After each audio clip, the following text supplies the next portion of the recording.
الحمد لله رب العالمين والعاقبة للمتقين والصلاة والسلام على سيد الأنبياء والمرسلين محمد وعلى آله وأصحابه أجمعين. أما بعد فأعوذ بالله من الشيطان الرجيم. بسم الله الرحمن الرحيم. ألم نهلك الأولين ثم نتبعهم الآخرين كذلك نفعل بالمجرمين ويل يومئذ للمكذبين. ألم نخلقكم من ماء مهين فجعلناه في قرار مكين إلى قدر معلوم فقدرنا فنعم القادرون ويل يومئذ للمكذبين. ألم نجعل الأرض كفاتا أحياء وأمواتا وجعلنا فيها رواسي شامخات وأسقيناكم ماء فراتا ويل يومئذ للمكذبين. صدق الله مولانا العظيم وبلغنا رسوله النبي الكريم الأمين ونحن على ذلك لمن الشاهدين والشاكرين والحمد لله رب العالمين. مولاي صل وسلم دائما أبدا على حبيبك خير الخلق كلهم فإن من جودك الدنيا وضرتها ومن علومك علم اللوح والقلم. محمد سید الکونین والثقلین والفریقین من عرب ومن عجم. یا اکرم الخلق ما لی من الوذ به سواک عند حلول الحادث الامم. دعمت دعته النصارى في نبيهم واحكم بما شئت مدحا فيه واعتكمي. فمبلغ العلم فيه أنه بشر وأنه خير خلق الله كلهم. جاءت لدعوته الأشجار ساجدة تمشي إليه على ساق بلا قدم. يا رب بالمصطفى بلغ مقاصدنا واغفر لنا ما مضى يا واسع الكرم. فاغفر لناشدها واغفر لقارئها سألتك الخير يا ذا الجود والكرم. مولاي صل وسلم دائما أبدا على حبيبك خير الخلق كلهم.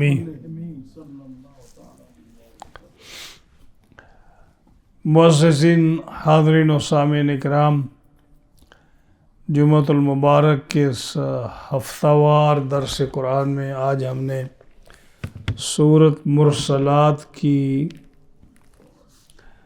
13 آیات کریمہ تلاوت کی ہیں. آیت نمبر 26 سے آیت نمبر 16 سے لے کر آیت نمبر 28 تک. آیت نمبر 16 سے لے کر آیت نمبر 28 تک. تو یہ جو ہے نا 13 آیات کریمہ انشاءاللہ ان کا آج درس ہوئے گا، ترجمہ اور تفسیر. رب تعالیٰ حق بیان کرنے کی توفیق عطا فرمائے، مجھے اور آپ کو اس پر عمل کی توفیق عطا فرمائے. گزشتہ ویک جو درس ہوا تھا سورہ مرسلات کا پہلی 15 آیات کا، اس میں یہ ذکر کیا گیا تھا کہ یہ سورت جو ہے نا مرسلات، یہ مکی صورت ہے. اللہ تعالیٰ جل شانہ نے 5 ہواؤں کی یا 5 فرشتوں کی قسم یاد فرما کر یہ فرمایا تھا کہ قیامت ضرور واقع ہونے والی ہے۔ کفار مکہ وہ قیامت کا انکار کرتے تھے، اس لیے مکہ کی جتنی صورتیں ہیں نا ان میں 3 موضوع ہوتے تھے: توحید خداوندی، رسالات انبیاء علیہ السلام اور قیامت کا ذکر۔ کوئی نماز، روزہ اور حج، زکوٰۃ کا ذکر نہیں ہوتا تھا، کیونکہ وہ نازل بھی نہیں ہو سکے، فرض بھی نہیں ہوئے تھے۔ تو ایمان جو تھا نا، ان 3 چیزوں کا ذکر ہوتا تھا کہ اللہ کی وحدانیت پر ایمان لے آؤ، شرک نہ کرو، بت پرستی چھوڑ دو، انبیاء علیہ السلام پر ایمان لاؤ اور قیامت کے دن پر ایمان لاؤ۔ کافر قیامت پر ایمان نہیں لاتے تھے، وہ کہتے تھے کہ یہ کیسے ہو سکتا ہے کہ ہڈیاں ختم ہو جائیں، بھرپری ہو جائیں، گوشت ختم ہو جائے، انسان کا مٹی ہو جائے، تو اللہ دوبارہ کس طرح پیدا فرمائے گا؟ یہ ان کا تھا۔ وہ کہتے ہیں کہ انسان اس میں دریا میں، سمندر میں وہ ڈوب گیا۔ مثال دے رہا ہوں آپ کو، سمندر میں انسان ڈوبا، اس کو مچھلیاں کھا گئیں، اس کو سمندر کے جانور کھا گئے، گوشت سارا کوئی کسی مچھلی کے پیٹ میں، کوئی کسی وہ جو ہے کسی جانور کے پیٹ میں، کوئی کسی جو ہے اس کے ایلیگیٹر کے پیٹ میں، گوشت تو چلا گیا مختلف جانوروں کے پیٹ میں۔ ہڈی جو انسان کی ہے اس کو سمندر نے باہر پھینک دیا۔ وہ ہڈی جو انسان کی ہے وہ باہر رہی، اونٹ آیا، اس نے اس ہڈی کو چبا کے کھا گیا۔ جب وہ اونٹ کے پیٹ میں چلی گئی وہ چھوٹی موٹی ہڈی، وہ ہضم ہو گئی، تو اس نے اونٹ نے غذا کے بعد اپنا اس کی مینگنی کی، لیدنی کی اس نے، تو جب اس کا پیٹ سے نکلی تو وہ پڑی رہی اور وہ خشک ہو گئی۔ انسان آیا، اس کو آگ جلانی تھی، اس نے وہ جیسے گوبر کے ہوتے خشک، اس کو مینگنیوں کو اس نے جلایا، کھانا وغیرہ پکایا، تو وہ لیدنی جو ہے وہ راکھ بن گئی، پھر وہ ہوا میں اڑ گئی، یہ پانی میں چلی گئی۔ اب نہ اس انسان کا گوشت ہے، نہ اس کی ہڈی ہے، وہ سارا کچھ جو ہے کتنے پروسیس سے ہو کر وہ ہوا میں چلی گئی۔ اب بتاؤ کہ کیسے اللہ اس ہوا سے اس ساری چیزوں کو اکٹھی کر کے، جانوروں سے پیٹ اکٹھی کر کے، اس بھربھری ہڈیوں کو اور سارے جس کا وجود ہی ختم ہو گیا ہے، اللہ کیسے اس کو انسان کو زندہ فرمائے گا؟ یہ وہ کہتے تھے کہ قیامت جو ہے نا یہ نہیں آ سکتی اور انسان زندہ نہیں ہو سکتا۔ یہ کفار کا یہ قول تھا۔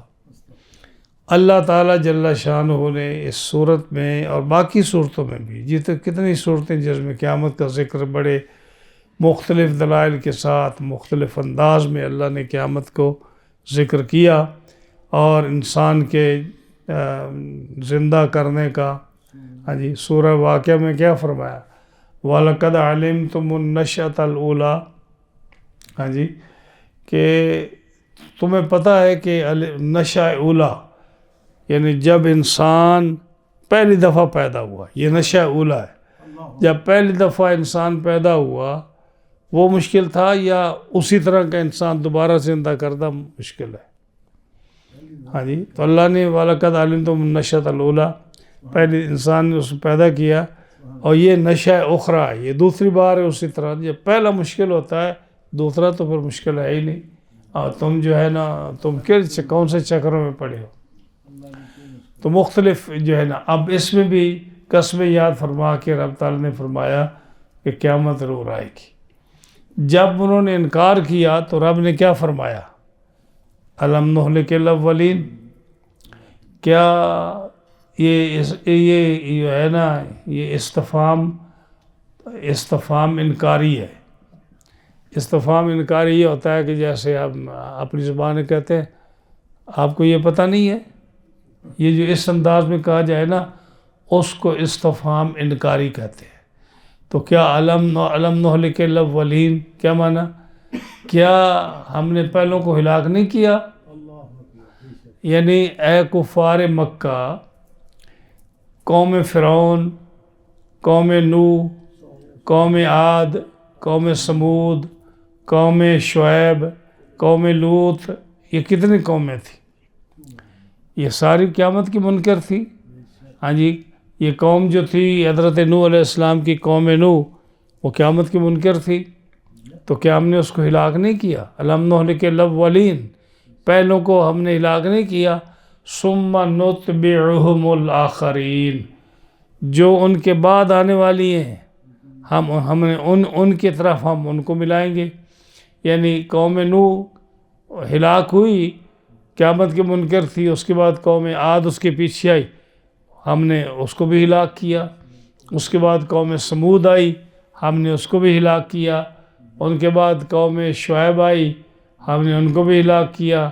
قوم لوط آئی، ان کو ہلاک کیا. یہ ساری قومیں جو ان کے بعد ہلاک ہوتی گئیں، کیوں ہلاک ہوئی؟ کہ ان کا نظریہ وہی تھا جو پہلے کفار کا تھا.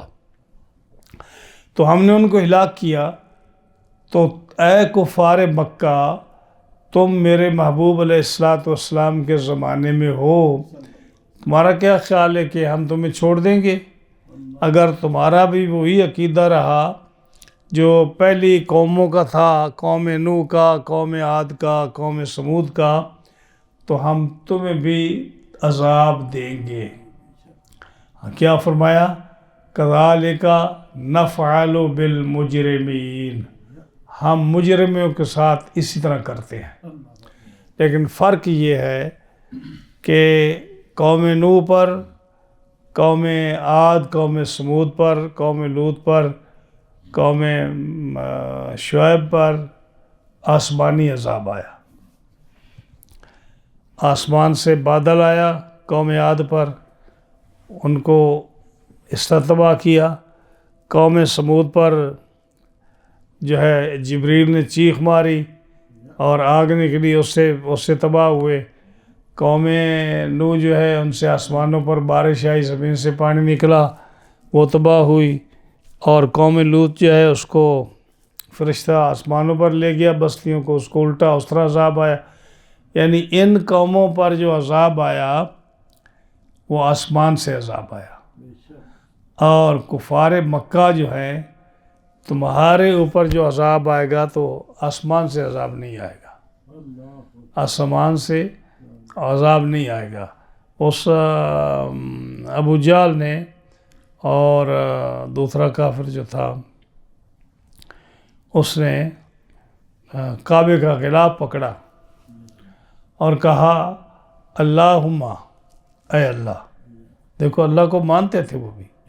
اللہم، یہ قرآن مجید فرماتا ہے اللہم، اے اللہ، ان کان ھذا ھو الحق، اگر یہ تیرا رسول محمد صلی اللہ علیہ وسلم سچا ہے، اگر یہ تیرا قرآن سچا ہے، اگر یہ تیرا دین سچا ہے، ان کان اللہم ان کان ھذا ھو الحق، اگر یہ سچا ہے تو کیا کر، فَأَمْطِرْ عَلَيْنَا حِجَارَةً مِّنَ السَّمَاءِ، آسمان سے ہمارے اوپر پتھروں کی بارش برسا.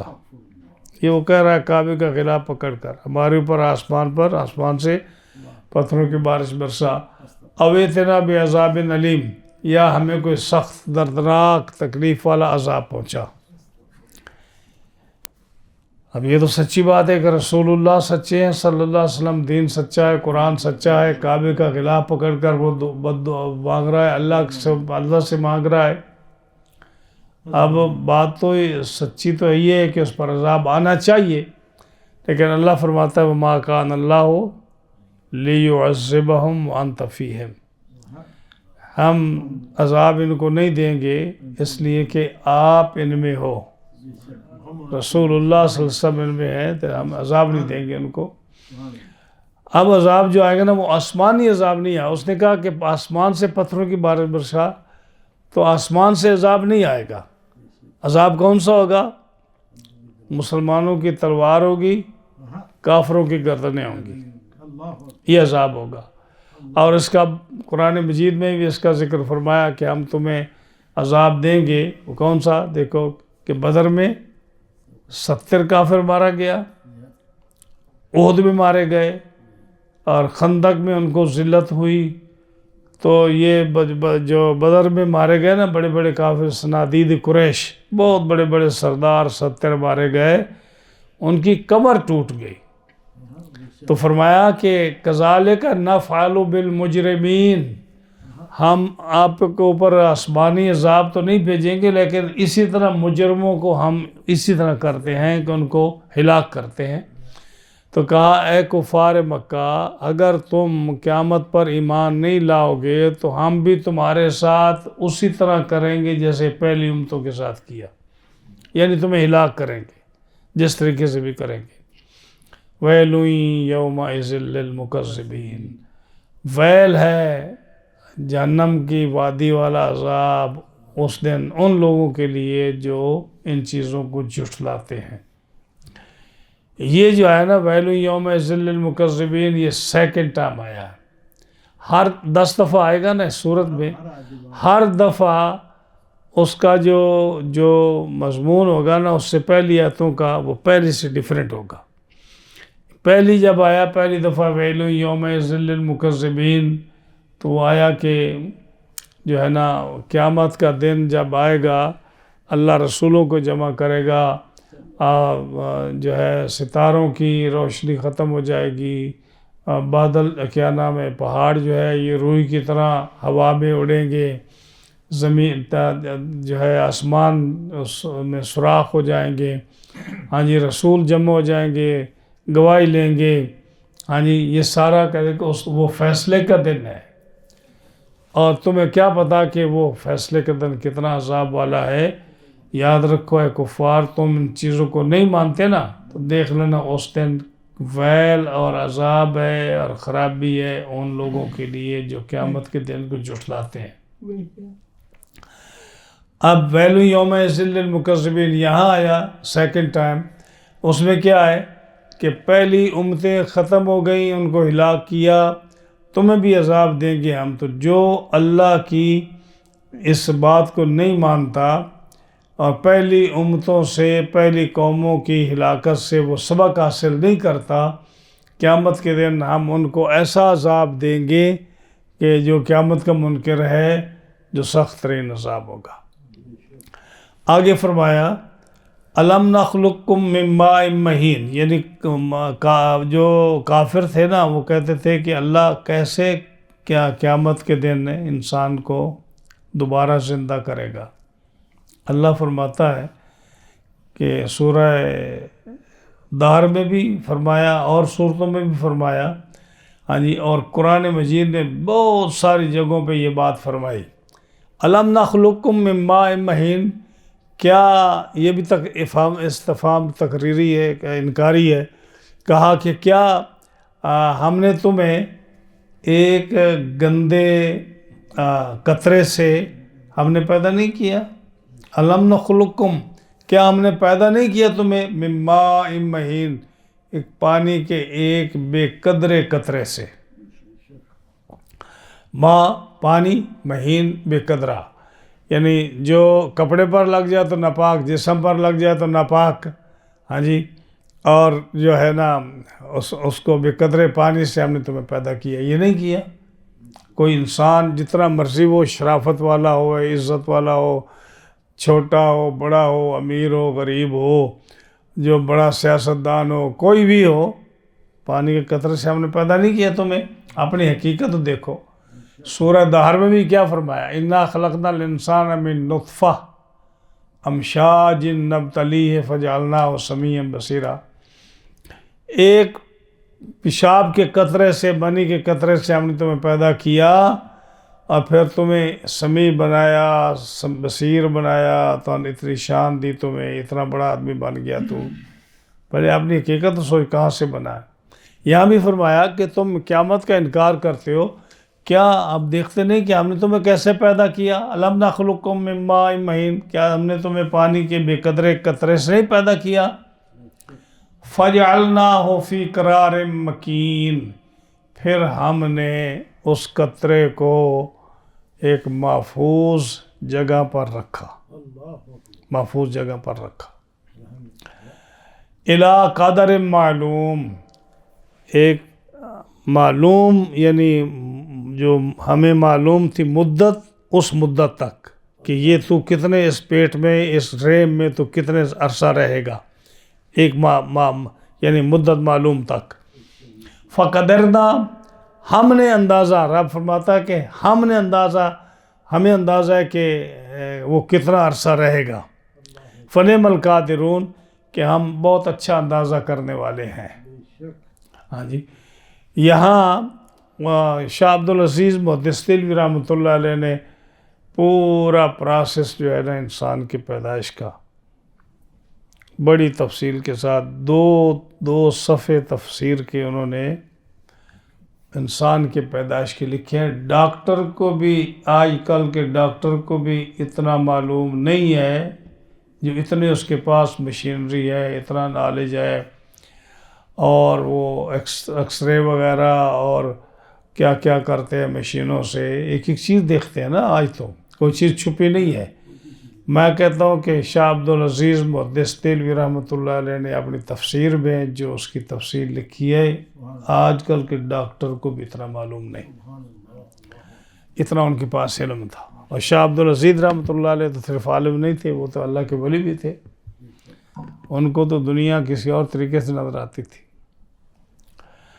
وہ فرماتے ہیں کہ جب انسان اپنی عورت سے وطی کرتا ہے تو جتنا جو ہے رحم کے اندر جو منی جاتی ہے، جب رحم اس کو قبول کرتا ہے اور اللہ کی قدرت سے جس اس قطرے سے اس کا حمل بننا ہوتا ہے، وہ رحم میں جب جاتا ہے تو رحم کا منہ بند ہو جاتا ہے، اور جو ایکسٹرا پانی یا منی ہوتی ہے وہ باہر گر جاتی ہے۔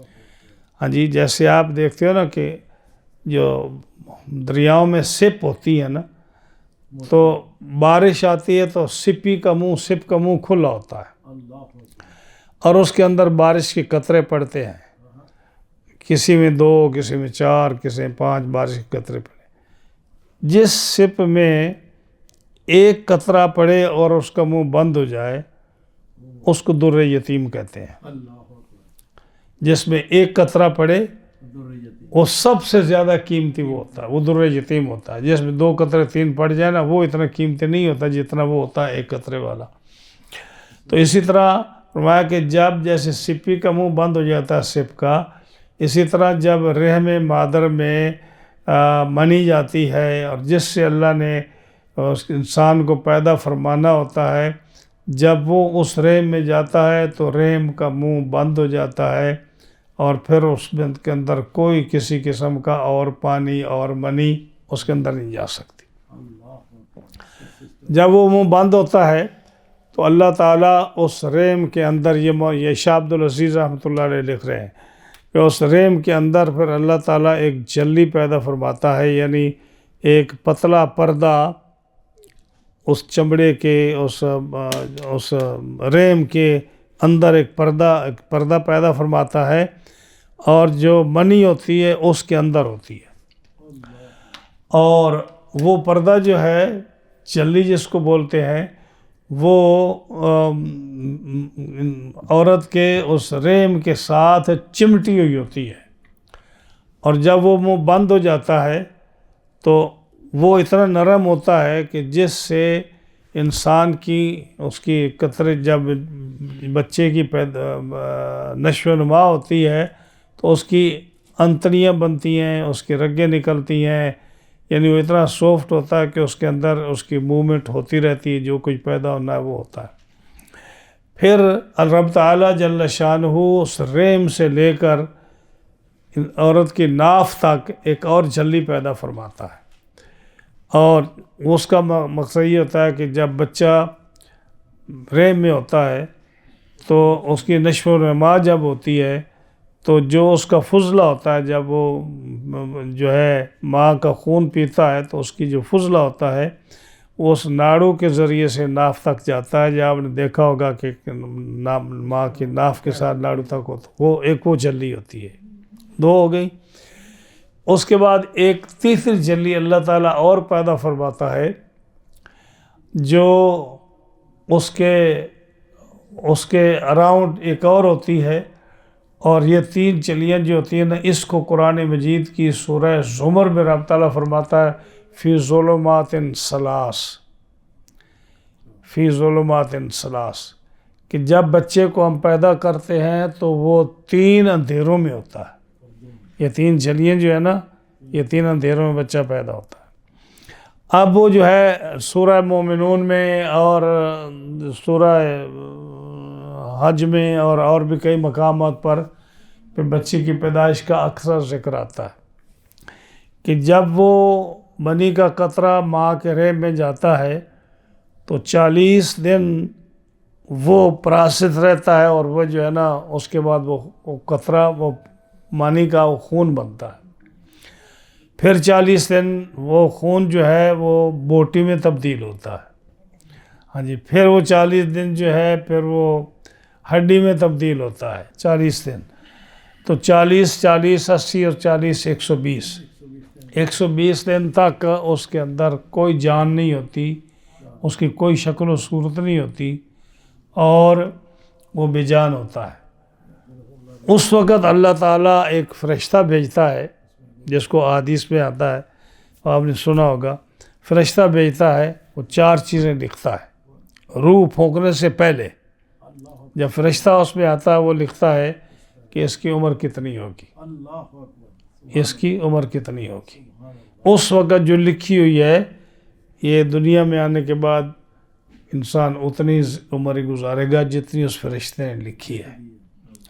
اس کے بعد دوسرا لکھتا ہے کہ یہ یعنی عمل کیا کرے گا، کام کیا کرے گا، کتنے نمازیں پڑھے گا، کتنے روزے رکھے گا، کتنے قتل کرے گا، کتنے اچھائیاں کرے گا، کتنی برائیاں کرے گا، یہ ایک ایک کر کے لکھتا ہے۔ تیسرا لکھتا ہے کہ یہ رزق کتنا کھائے گا، یہ امیر ہوگا، غریب ہوگا، ملینر ہوگا، ہینڈ ٹو ماؤتھ ہوگا، بھوکا مرے گا، یہ کیا کتنا رزق اس کے پاس ہوگا، یہ بھی وہ لکھتا ہے۔ 3 ہو گئی۔ چوتھا لکھتا ہے کہ یہ شقی ہوگا یعنی بدبخت ہوگا یا نیک بخت ہوگا، مرنے کے بعد یہ جنت میں جائے گا یا دوزخ میں جائے گا۔ یہاں کچھ نہیں لکھا کہ اللہ اس کو بتائے، اس حدیث میں یہ نہیں لکھا کہ اللہ اس کو بتائے گا تو تب لکھے گا، یعنی یہ کہیں ذکر نہیں ہے کہ اللہ اس کو بتائے گا کہ اس کا اتنا لکھ، اس کا اتنا لکھ، اس کا اتنا لکھ، اس کا اتنا لکھ، یہ کہیں بھی نہیں ہے۔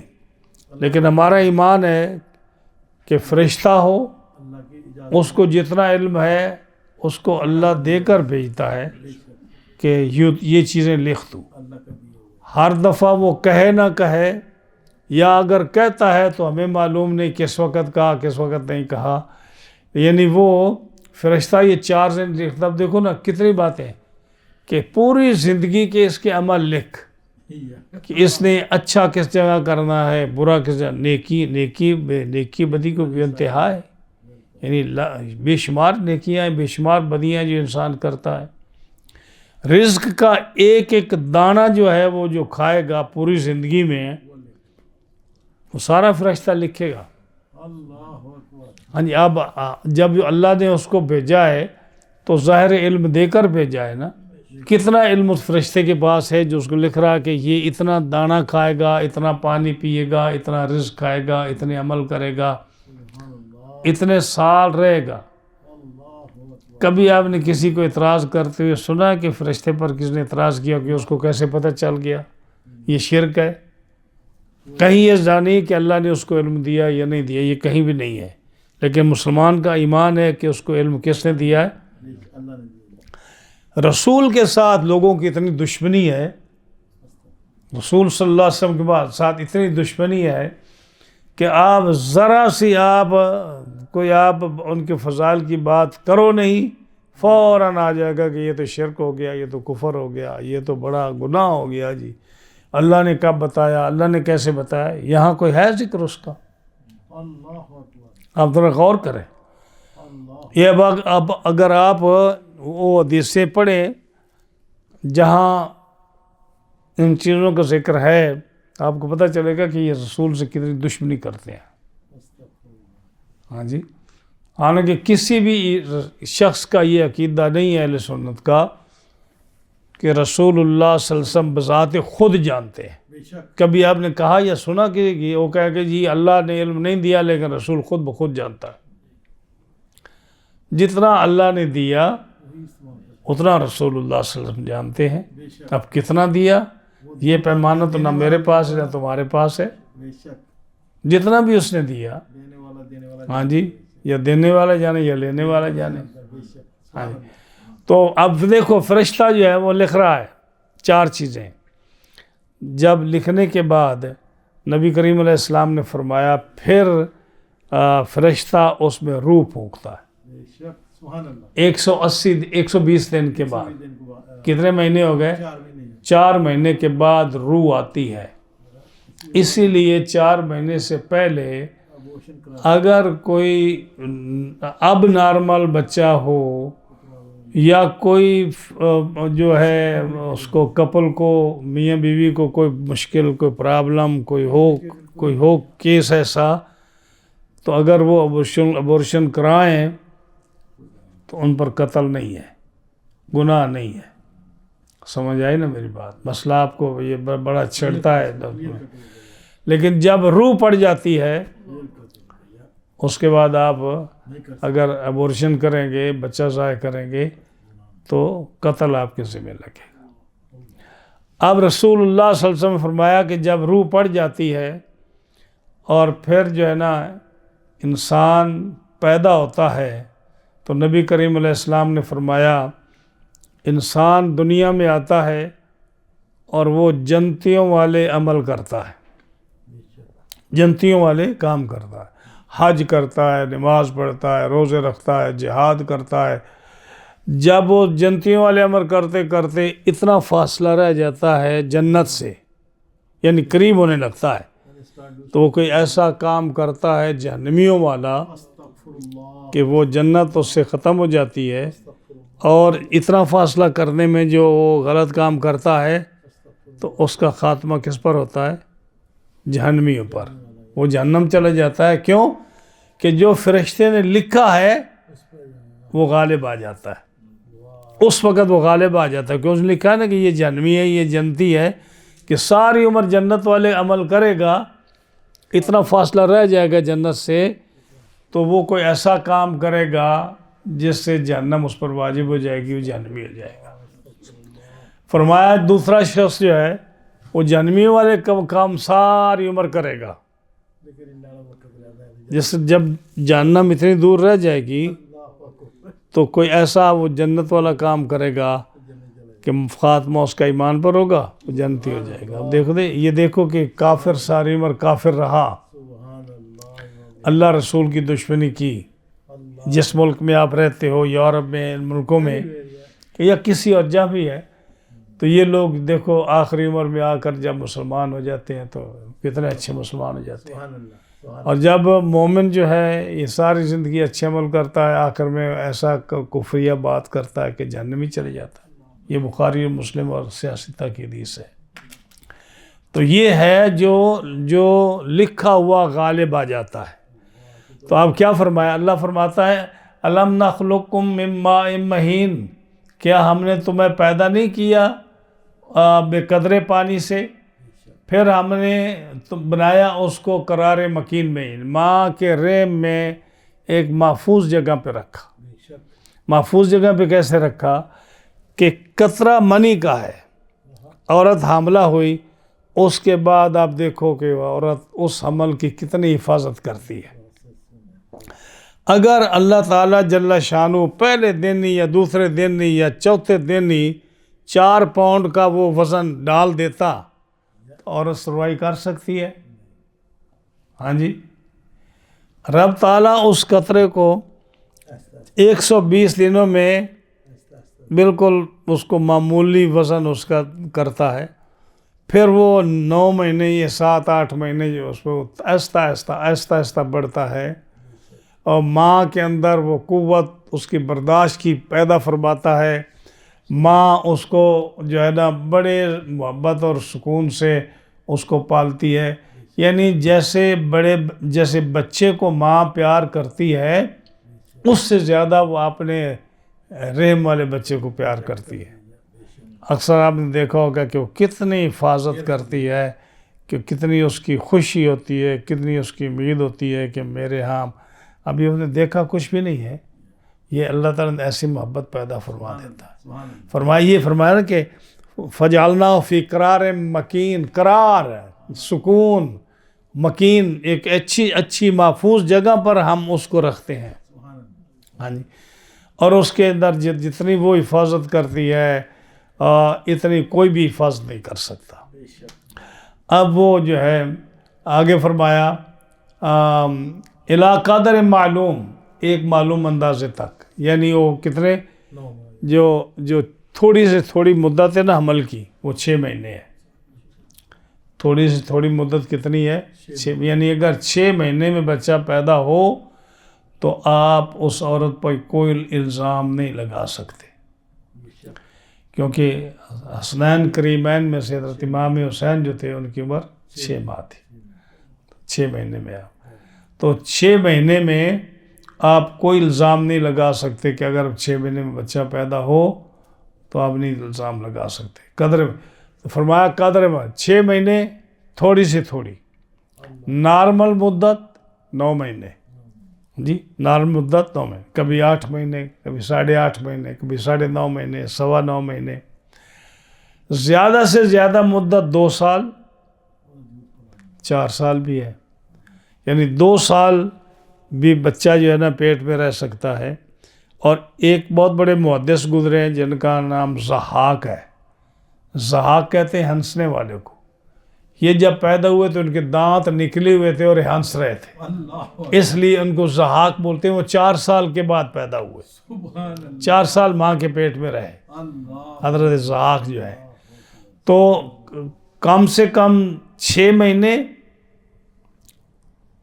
اور یہی جو ہے نا یہ آتا نا قرآن مجید میں کہ حملہ و فصالہ 30 شہرا، حمل، ہاں جی، اور دودھ کا پلانا یہ 30 مہینے ہے. اور سورہ بقرہ میں آتا ہے والوالدات یرضعن اولادہن حولین کاملین، کہ 2 سال مائیں جو ہے نا بچے کو دودھ پلائیں. کتنے؟ 2 سال دودھ پلائیں. یہ سورہ بقرہ میں والوالدات یرضعن اولادہن حولین کاملین، 2 مکمل سال دودھ پلائیں. اب احناف کا مذہب یہ ہے کہ جو ہے نا 30 مہینے، تو اس کا غالباً سورہ احقاف میں آتا ہے وَحَمْلُهُ وَفِصَالُهُ 30 شہرا. حمل 6 مہینے، وَفِصَالُهُ اور دودھ کا پلانا 2 سال، تو کتنا ہو گیا؟ 30 مہینے. 30 مہینے اس ایسے سے امام صاحب نے دلیل پکڑی. تو فرمایا کہ یہ جو ہے نا الی قدر معلوم، اندازہ جو ہے، لیکن کسی کو اندازہ نہیں.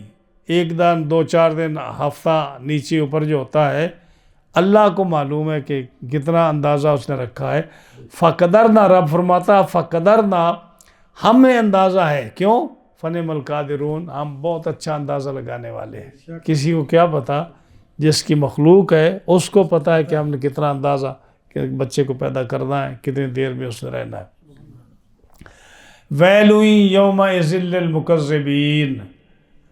اب جو آدمی اپنے بچپن کو نہ دیکھے، اپنی ماں کے پیٹ میں جب تھا اس کا وہ خیال نہ کرے، اور اپنے جو ہے دنیا میں آیا اور سب کچھ دیکھا، جو اس کا خیال نہ کرے، اور اس کو یہ پتہ نہ ہو کہ میرے رب نے مجھے کس قدرت کے ساتھ پیدا فرمایا ہے، کیسے اس نے میرے اعضاء بنائے ہیں، کیسے اس نے میری صورت بنائی ہے، کیسے وہ مجھے رزق دیتا رہا ہے، کتنے اندھیرے میں اس نے مجھے رکھا ہے، اور میں چھوٹا سا، میں پلتا رہا اندھیرے میں، جب مجھے میرے اندر ہوش آیا، جب میرے اندر روح آئی، جب میرے اندر سوچ آئی، سمجھ آئی، جب میں سننے کے قابل ہوا، جب میں بولنے کے قابل ہوا، جب میں حرکت کرنے کے قابل ہوا، تو میں اب دنیا میں آنے کے لیے بہت بےتاب ہوں، دنیا میں آنے کے لیے میں بےتاب ہوں۔ اور رب کی قدرت ایسی ہے کہ جب بچہ اس عمر کو پہنچتا ہے 9 مہینے کو، تو وہ خود بخود پیدا ہو جاتا ہے، نہیں، خود بخود پیدا ہو جاتا ہے۔ رب فرماتا ہے جب تو اتنے پروسیس کو تو نہیں سمجھ سکا، تو یاد رکھ لے، اگر تو انکار کرتا ہے تو ویل یومئذ للمکذبین، جھوٹ اس دن کے جھٹلانے والوں کے لیے بڑا سخت عذاب ہے۔ یہ یہاں ویل یومئذ للمکذبین کو کسی اور پروسیس میں رب تعالیٰ نے بیان کیا، کسی اور حوالے سے بیان کیا۔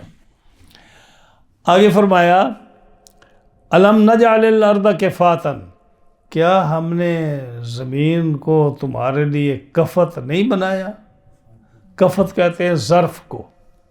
کفت کس کو کہتے ہیں؟ ظرف کس کو کہتے ہیں؟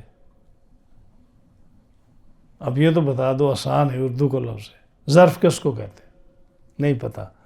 ہاں جی، الف نار، بے بکری، پے پنکھا، تے تلوار آتی ہے نا، سے سمر، اور جو ہے نا زوئے کیا ہوتا ہے؟ توتا زوئے ظروف۔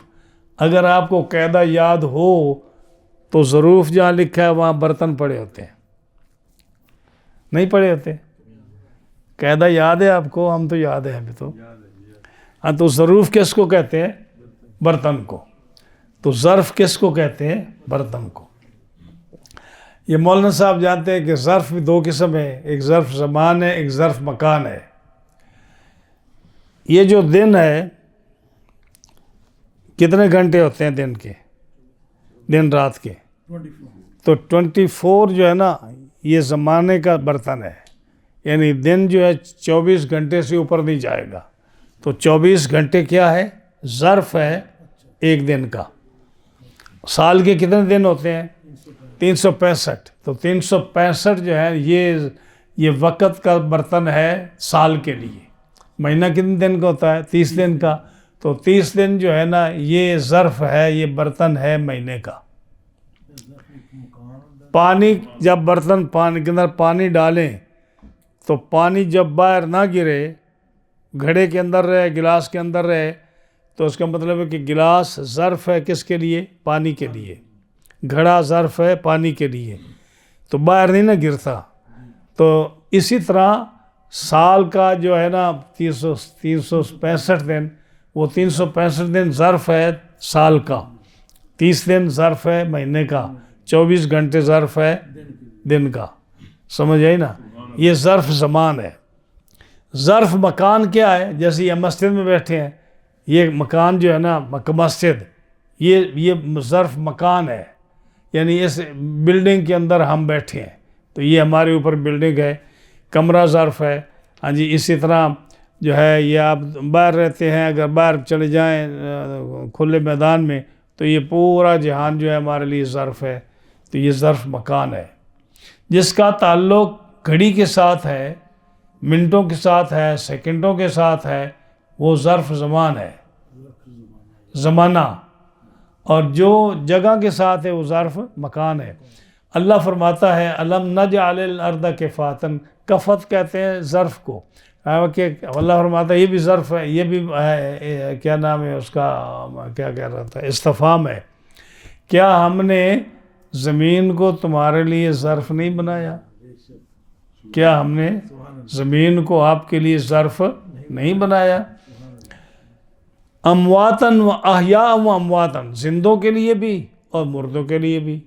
کیسے کہ زندہ لوگ جو ہیں وہ مکان بنا کر ظرف میں رہتے ہیں، یعنی مکان میں، میدان میں، اگر مکان میں رہیں تو وہ ایک مکان ان کے لیے ظرف ہے، اور اگر باہر میدان میں رہیں تو وہ میدان ان کے لیے ظرف ہے، لیکن کسی چیز اندر ہی ہے نا، میدان کے اندر ہے، مکان کے اندر ہے، مسجد کے اندر ہے، یا کسی جم کے اندر ہے، یعنی یہ جو ہے نا زندہ، وہ بھی کس میں رہتے ہیں؟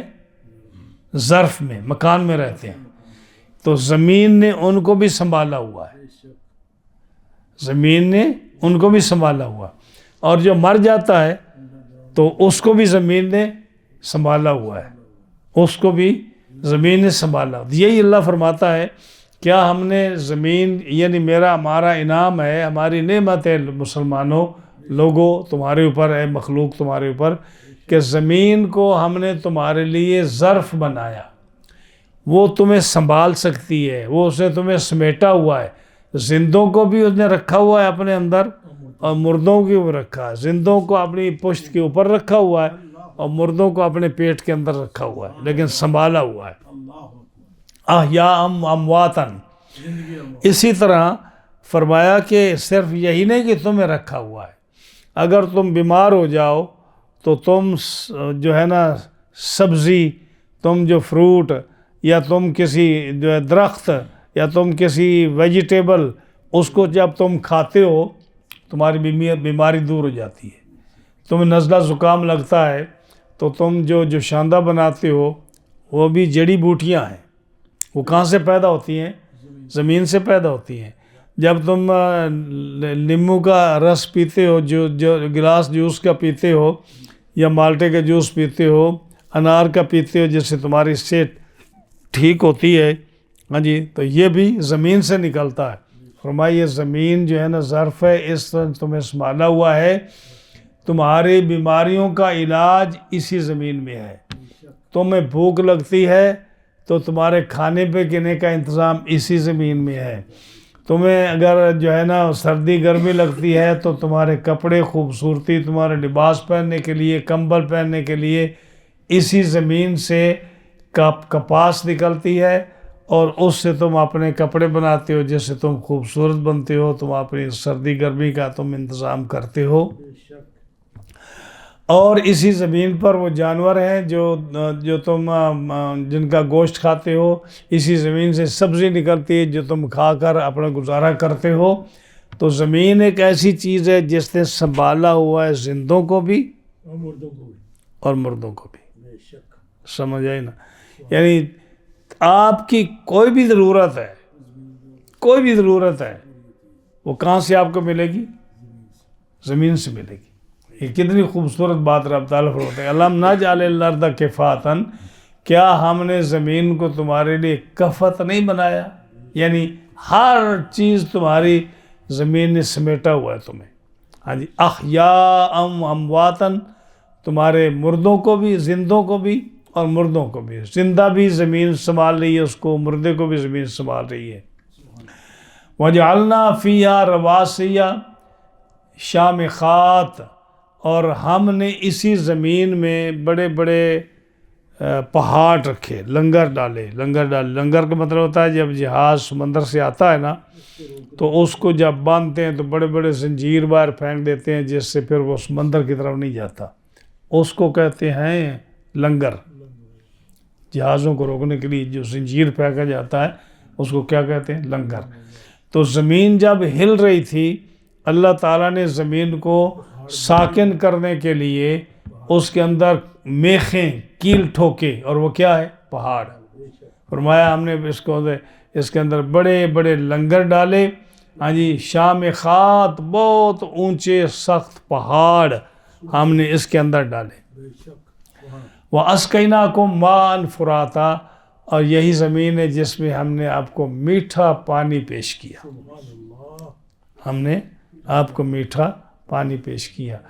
یعنی آپ دیکھ لو کہ اگر آپ زمین میں بور کرتے ہو اور نلکا لگاتے ہو، ٹویل لگاتے ہو، زمین سے پانی نکالتے ہو، ہاں جی، تو وہ زمین سے جو پانی نکلتا ہے میٹھا ہوتا ہے، اور جو آسمان سے پانی آتا ہے وہ آسمان کا پانی نہیں، وہ بھی زمین سے آتا ہے۔ یعنی اگر آپ سائنس جانتے ہیں، فلسفہ جانتے ہیں، تو جو پانی سمندروں کا، دریاؤں کا بخارات بن کر بادلوں میں جاتا ہے، اور اوپر جا کر وہی پانی بادلوں میں میٹھا ہو جاتا ہے، اور وہ برف کی شکل میں، بارش کی شکل میں وہ زمین پر آتا ہے، اور وہ زمین جہاں بارش زیادہ برستی ہے وہاں بور جو ہے 10 فٹ اور 5 فٹ میں پانی آ جاتا ہے، اور جن زمینوں پر بارش نہیں برستی ان میں 100 فٹ یا 200 فٹ نیچے پانی چلا جاتا ہے۔ سمجھ آئی نا جی؟ تو پانی چاہے آسمان کی طرف جائے یا زمین سے آئے، وہ پانی زمین کا ہی ہے، جو رب فرماتا ہے کہ ہم نے زمین سے تمہیں میٹھا پانی دیا۔ اب جو ہے رب تعالیٰ نے ایسا نظام فرمایا کہ یہ جو گلیشیئر ہیں آپ کے سامنے، پاکستان میں سب سے زیادہ گلیشیئر ہیں، اور وہ کیا ہے؟ یعنی برف جمی ہوئی ہے۔ یہ رب کا کرم ہے کہ اگر یہ برف جو ہے میدانی علاقوں میں ہو، کتے اس پر پیشاب کریں، جانور دوڑیں، اس کو ناپاک کر دیں، انسان کے جوتے اس پر پڑیں، تو وہ برف جو پانی ہے وہ ضائع ہو جائے۔ لیکن اللہ تعالیٰ نے گلیشیئر جو بنائے، وہ پہاڑ، برف کے پہاڑ اتنی بلندی پر ہیں کہ وہاں کوئی پرندہ نہیں بیٹھ سکتا، وہاں کوئی جانور نہیں جا سکتا۔ کس لیے؟ کہ یہ ایک ایسا خزانہ ہے پانی کا جو رب تعالیٰ اپنی مخلوق کے لیے محفوظ رکھنا چاہتا ہے، وہ وہیں محفوظ رہتا ہے، اور وہ سردیوں میں وہیں محفوظ رہتا ہے، گرمیوں میں رب تعالیٰ تھوڑا تھوڑا کر کے اس کو میلٹ کرتا ہے، اور وہ پانی جب بہتا ہے پہاڑوں میں، ندیوں میں، نالوں میں، تو وہ کتنا صاف شفاف پانی، میٹھا ہوتا ہے، پاک پانی ہوتا ہے، جو انسان پینے کے کام آتا ہے، نہانے کے کام آتا ہے۔ وَاسْقَيْنَاكُم مَاءً فُرَادًا، ہم نے تمہارے لیے میٹھا پانی کا انتظام فرمایا ہے۔ رب کی قدرت دیکھیے کہ اگر وہ زمین پر وہ برف جو پڑتی ہے، آپ نے کبھی اس کو نہیں پیا، اس کو نہیں بنایا، کیوں؟ پتہ ہے کہ یہاں کتا پھر گیا ہے، یہاں کوئی جانور پھر گیا ہے، انسان اپنے پاؤں کے ساتھ پھر رہا ہے، وہ صاف نہیں ہے۔ لیکن جو پانی گلیشیئر میں برفیں ہیں اوپر، جب وہ پہاڑوں سے پانی نیچے آتا ہے تو لوگ کتنے شوق سے اس کو پیتے ہیں، اس کو استعمال کرتے ہیں، وہ دریاؤں میں جاتا ہے، پھر وہ ندی نالی میں جاتا ہے، وہی پانی زمین کے اندر جاتا ہے، پھر زمین سے آپ اس کو جو ہے نا بور کر کے پانی جب نکالتے ہیں تو وہ پانی اس کے قریب ہو جاتا ہے یا نہیں؟ ہاں جی۔ تو اللہ تعالیٰ جل شانہ فرماتا ہے کہ أَلَمْ نَجْعَلِ الْأَرْضَ كِفَاتًا، کیا ہم نے زمین کو تمہارے لیے ظرف اور برتن نہیں بنایا؟ یعنی کفار کو رب تعالیٰ فرما رہا ہے کہ جو قیامت کا انکار کرتے ہیں، مومن تو اللہ کے فضل سے اللہ کی ہر قدرت کو مانتے ہیں۔ احیاء و امواتن، زندوں اور مردوں کے لیے یہ زمین برتن ہے۔ اللہ وجعلنا فیہا رواسیہ، اور اسی زمین میں ہم نے بڑے بڑے پہاڑ بڑھائے۔ ہاں جی، اتنے بڑے بڑے پہاڑ کہ آپ دیکھو کہ اس پہاڑوں میں بھی رب تعالیٰ نے کتنی نعمتیں رکھی ہیں۔ آپ پہاڑ دیکھو، ان میں سونا ہے، اس میں تانبا ہے، اس میں پیتل ہے، اس میں نمک ہے، ہاں جی، اس کے اندر کوئلہ ہے۔ یہ فرمایا ہم نے بڑی نعمت رکھی ہے پہاڑوں میں۔ تو پہاڑ، جس ملک میں پہاڑ ہیں وہ بڑا امیر ملک ہے۔ ہاں جی، مثلا یہ نمک دیکھیں، یہ ہالینڈ میں ہے یا پاکستان میں ہے؟ صرف دنیا میں 2 ملک ہیں، ہالینڈ اور پاکستان، جس میں یہ نمک ہے، اور ہالینڈ والوں نے بند کر دیا ہے، وہ نہیں نکالتے۔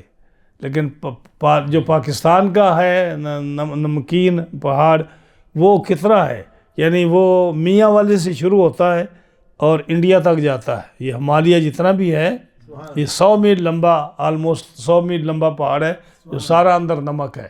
کھیوڑے میں جاؤ نا آپ، اندر ٹرینیں چلتی ہیں اندر، اور وہ جو ہے نا اتنا قیمتی ہے کہ اگر آپ یہاں جائیں نا آپ دکانوں پر، تو جو نمکین جو ہے نا، جو اس کا کیا کلر ہوتا ہے، اس کو ہوتا ہے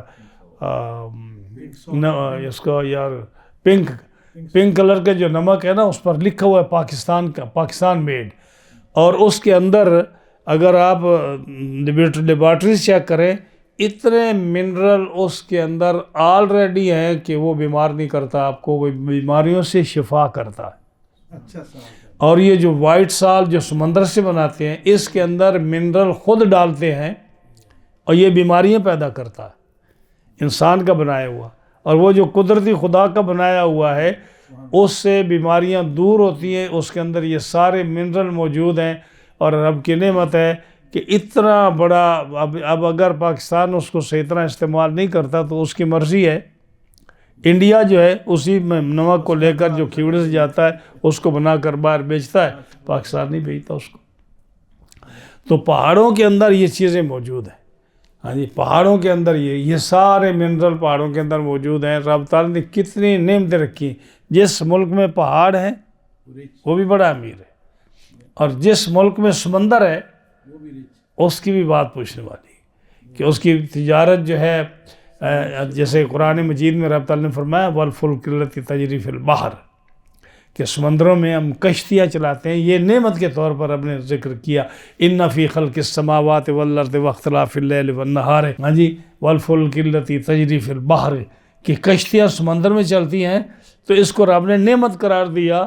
اور اس میں دیکھیں کہ اگر آپ بائی شپ کوئی چیز منگاتے ہیں تو وہ کتنی سستی پڑتی ہے، بائی ایئر کتنی مہنگی پڑتی ہے، بائی ٹرین کتنی مہنگی پڑتی ہے، تو سب سے سستی جو آتی ہے بائی شپ جو آتی ہے یہ سمندر کی وجہ سے آتی ہے۔ جس ملک میں سمندر لگتا ہے وہ بھی ریچ ہے، آپ تحقیق کر کے دیکھ لیں۔ جس ملک میں پہاڑ ہیں وہ بھی بہت ریچ ہے۔ تو فرمایا کہ ہم نے بڑے بڑے پہاڑ بنائے جس کے یہ نعمت ہے ہماری، اور بلند بلند پہاڑ بنائے یعنی آسمان تک جن کی چوٹیاں جاتی ہیں۔